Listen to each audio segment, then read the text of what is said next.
আসসালামু আলাইকুম। আমি এখন আলোচনা করব নবম দশম শ্রেণীর সাধারণ গণিত 13.1 সসীম ধারা। এসএসসি পরীক্ষার জন্য এবং নবম দশম ছাত্রছাত্রীদের জন্য খুবই গুরুত্বপূর্ণ একটা অধ্যায় এবং সহজ একটা অধ্যায়।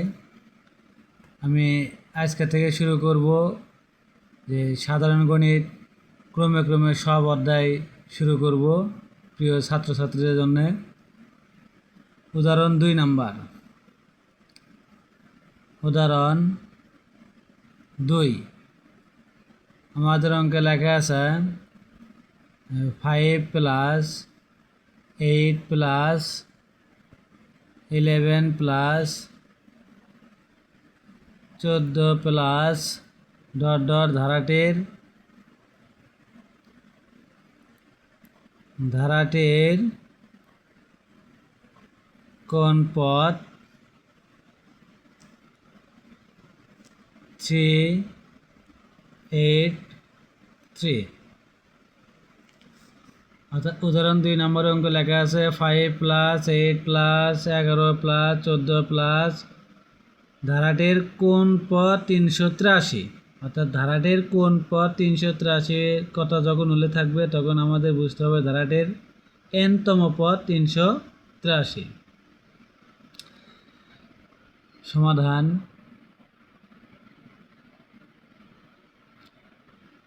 আগে আমাদের এ জায়গায় ধরে নিতে হবে প্রথম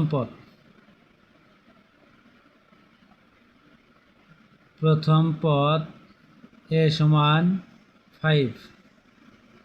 যেহেতু এটা আমাদের সসীম ধারা সেহেতু ধারাটির সাধারণ অন্তর সাধারণ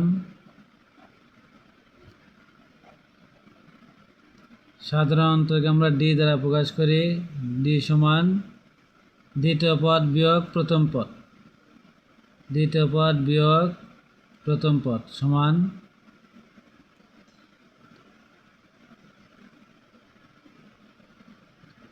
3। 8-এর মধ্যে 5 বিয়োগ দিলে কত হবে? 3 হবে। ধারাটির কোন পদ 383? ধারাটির এনতম পদ।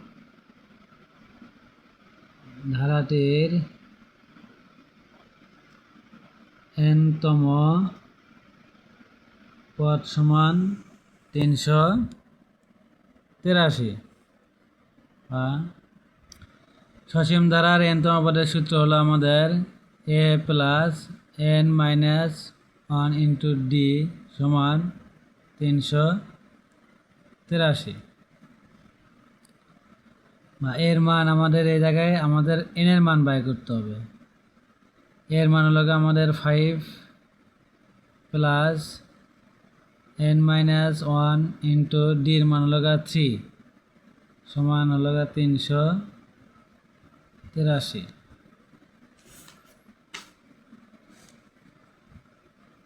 বা 5 প্লাস 3 এর জায়গায় গুণন আকার আছে, তাই 3-এর সাথে n গুণন দিলে হবে 3n মাইনাস 3-1 3 সমান 383।